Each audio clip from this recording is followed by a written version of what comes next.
True vision. True ફાઉન્ડેશનને તૈયાર કરવું હોય તો સૌથી પહેલા નંબરમાં તમારે શું કરવું પડે તો કે ટ્રુ વિઝન. પહેલા નંબરમાં વિઝન તૈયાર કરવું. વિઝન એટલે શું તો કે દ્રષ્ટિ.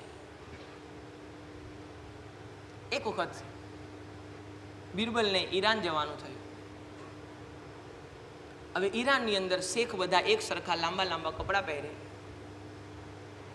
અને ઈરાનના એ રાજા સુધી સમાચાર પહોંચી ગયેલા કે બિરબલ બહુ બુદ્ધિશાળી છે. એટલે એને થયું કે એની બુદ્ધિની ક્યાંક પરીક્ષા કરીએ, ખબર પડે કે એનામાં કેટલી બુદ્ધિ છે. ભારતથી આવે છે, ખબર તો પડે કે કેટલી બુદ્ધિ છે. એટલે એને પહેલેથી બિરબલને સૂચના આપવામાં આવી કે તમે જ્યારે પણ મહેલની અંદર પ્રવેશ કરશો ત્યારે એક સરખા 6 રાજાઓ તમારી સામે હશે.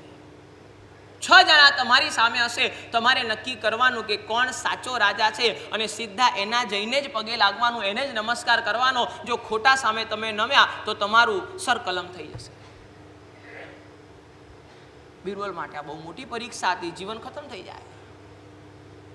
અને આ તો રાજા વાજાને વાંદરા, કંઈ નક્કી ના કહેવાય. ક્યારે શું કરે કઈ ખબર ન પડે. એટલે કીધું કે આ 6 જણા એક સરખા હશે. તમારે સાચા રાજા પાસે જઈને નમસ્કાર કરવાનો. જો ખોટા પાસે ગયા તો ખતમ, તમારું જીવન સમાપ્ત. બિરબલ તો બિરબલ હતો. 9 રત્નોમાંથી એક રત્ન હતો. ગયો, પહોંચ્યો મહેલની અંદર.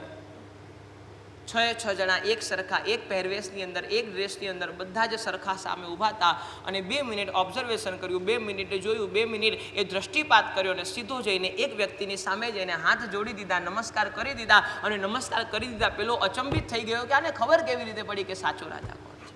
સમજો મારી વાત, એ બહુ અદ્ભુત ઘટના છે. વિઝન, ટ્રુ વિઝન બહુ ઇમ્પોર્ટન્ટ છે. હું કહું ઘણી વખત કે આંખો બધાને મળે, દ્રષ્ટિ બધાને નથી મળતી. આંખો બધાને, તમારો જન્મ થાય ને તમને આંખો પ્રાપ્ત થઈ જાય એમાં કઈ બહુ મોટી વાત. આંખો બધાને મળે છે, દ્રષ્ટિ બધાને નથી મળતી. દ્રષ્ટિ માટે મહેનત કરવી પડે, સાધના કરવી પડે, ત્યારે જઈને દ્રષ્ટિ ખુલે. અને માટે આપણે ત્યાં ભારતીય દર્શનોની અંદર માત્ર નજર એવો શબ્દ નથી, માત્ર આંખો એવો શબ્દ નથી, આપણે ત્યાં દ્રષ્ટિ એવો શબ્દ છે. આ બધાથી ઉઠીને જે માણસ સાધનાની અંદર જાય, જે માણસ પ્રયાસોની અંદર જાય, જે માણસ પુરુષાર્થ કરે, જે માણસ થોડા ઊંડાણથી જીવન જીતો હોય, જે માણસ ભીતરમાં જવાનો પ્રયાસ કરે, એ માણસની પાસે દ્રષ્ટિ કેળવાય છે. એની માત્ર નજર નથી રહેતી, એની માત્ર આંખો નથી રહેતી, એની પાસે દ્રષ્ટિ આવે છે.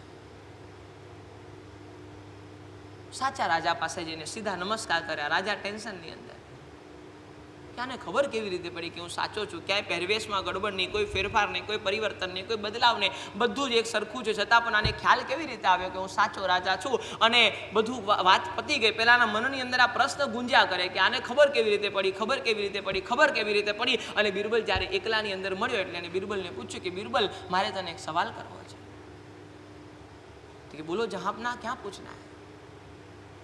कहा कि बिरबल आप यहाँ पे आए, आपने हम सबको देखा, हम सब एक सरीखे थे, लेकिन आप कैसे पहचान पाए कि मैं सच्चा राजा हूं? आपको पता कैसे चला? कहा कि राजन बहुत इजी था, बहुत सरल था, उसमें कोई बड़ी बात नहीं थी. अरे क्या बड़ी बात नहीं थी? हम सब इतने तैयार हुए, एक सरीके तैयार हुए, किसी को पता तक नहीं चले, मेरे महल वाले लोग पहचान नहीं पाए. तू कैसे पहचान गया कि मैं सच्चा राजा हूं? और बिरबल ने कहा कि राजन एक ही चीज थी, आप मुझे देख रहे थे और बाकी के 5 थे जो आपको देख रहे थे कि कैसे करना है, क्या करना है, किस तरह से करना है, मुझे पता चल गया. દ્રષ્ટિનો ફરક છે, બીજું કઈ નથી. દ્રષ્ટિ છે ને, બીજું છે શું? દીર્ઘ દ્રષ્ટિ. આપણે ત્યાં બહુ સરસ મજાની વાત કરી. વિઝન, તમારી પાસે વિઝન હોવું જોઈએ. ને આજના યંગસ્ટર્સ પાસે સૌથી મોટી તકલીફ એ છે, એમની પાસે વિઝન નથી.